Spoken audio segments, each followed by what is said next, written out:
Vous avez assisté au pitch en partie? Ouais. Oui. Alors, c'est un exercice qui n'est pas facile.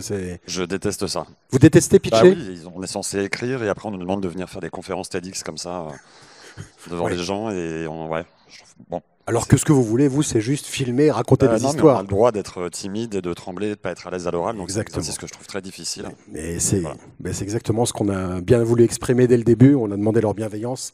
Et c'est le meilleur public de France, évidemment. Voire du monde. Merci beaucoup d'être avec nous. Merci.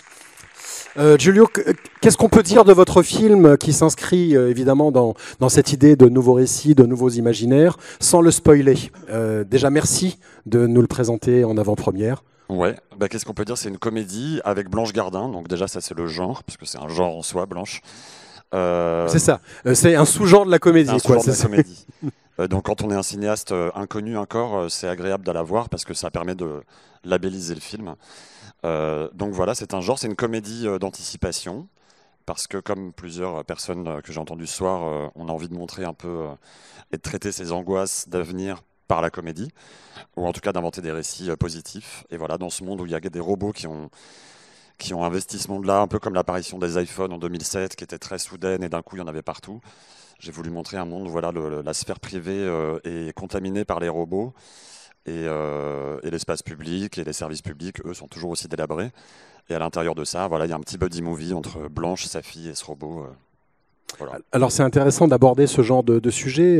Notre président du jury cette année est Thomas Salvador et son drame fantastique La Montagne qu'il nous avait présenté l'année dernière montrait justement autre chose du cinéma fantastique avec beaucoup de poésie, avec une approche visuelle un peu différente de ce à quoi on est habitué quand on parle de fantastique.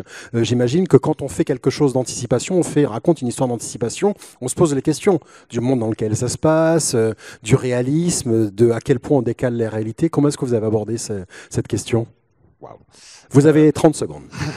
Non, alors déjà, moi, contrairement à La Montagne, je trouve justement qu'il est un film d'une poésie assez hallucinante, où lui va chercher vraiment vers l'abstraction, des choses assez splendides.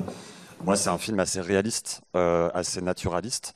Donc j'ai voulu ancrer le robot par des choix esthétiques, etc., dans quelque chose de très réaliste, dans un récit réaliste. C'était quoi la question? Comment est-ce que vous avez abordé, quand on arrive sur quelque chose d'anticipation, ouais. On le met dans, donc vous avez répondu en partie, vous le mettez dans quelque chose de très réaliste, ou alors vous décalez un petit peu la réalité pour mettre en place une convention avec le public? Ça a été quoi votre parti pris? Non, vraiment, ouais. Du coup, le parti pris, c'était vraiment de l'ancrer dans une forme de réalité, de montrer que c'est aussi le choix esthétique du robot qui est joué par une comédienne. Enfin, il y avait 2 comédiennes qui se relayaient dans le costume du robot, donc pas faire des choix de SFX, d'effets spéciaux, numériques, etc. C'était important pour moi de le voir bouger, de le sentir, de sentir cette technologie-là. Et aussi pour le rapport de jeu entre les comédiennes, c'est quand même plus agréable. Mais ouais, en tout cas, mon envie, c'était de faire une comédie réaliste, qu'on croit vraiment à ce futur-là, qu'on embarque et qu'on ait envie ou pas d'y adhérer. En tout cas, c'est quelque chose qui peut arriver et qui est tout à fait réaliste. Un dernier mot sur Blanche Gardin. Vous l'avez dit, c'est un genre à elle-même. Comment est-ce que vous avez travaillé avec elle? Parce qu'une fois que vous avez écrit, elle a aussi une musique, elle a un rythme, quelque chose d'assez particulier. Complètement, elle était faite pour le rôle. Je l'ai écrit pour elle, donc j'étais ravi qu'elle vienne. Et qu'elle embarque dans cette aventure, parce que le robot, c'est un personnage très premier degré, naïf, rationnel, optimiste, etc. Donc évidemment, en face, il fallait quelqu'un de très cynique, très noir, presque dépressif, et elle a cette persona sur scène. Donc évidemment qu'elle était faite pour le rôle, et après, quand elle arrive, comme c'est en plus une autrice, en plus une réalisatrice, elle a une exigence, et voilà, à chaque scène, chaque endroit de comédie, vous le verrez, j'espère, elle décuple tout, donc c'est super. Merci beaucoup. Merci infiniment de nous présenter ce film en avant-première. Merci Giulio. En tout cas, l'équipe de programmation du festival a adoré et ne tarit pas d'éloges sur le film, donc on est ravis de le présenter. Merci à vous. Merci beaucoup. Merci Giulio. Écoutez, je vous souhaite une bonne projection. On peut applaudir chaleureusement Giulio, s'il vous plaît.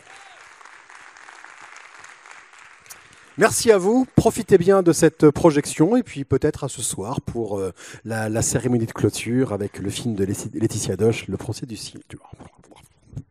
Voyez, vous avez des applaudissements du dimanche après-midi, moi j'ai une diction de fin de festival. Donc, rendez-vous ce soir, 19h30, pour la cérémonie de clôture avec Laetitia Doche et Le procès du chien. C'est vrai qu'il y avait beaucoup de H quand même dans cette phrase. Voilà, merci à vous. Bon film.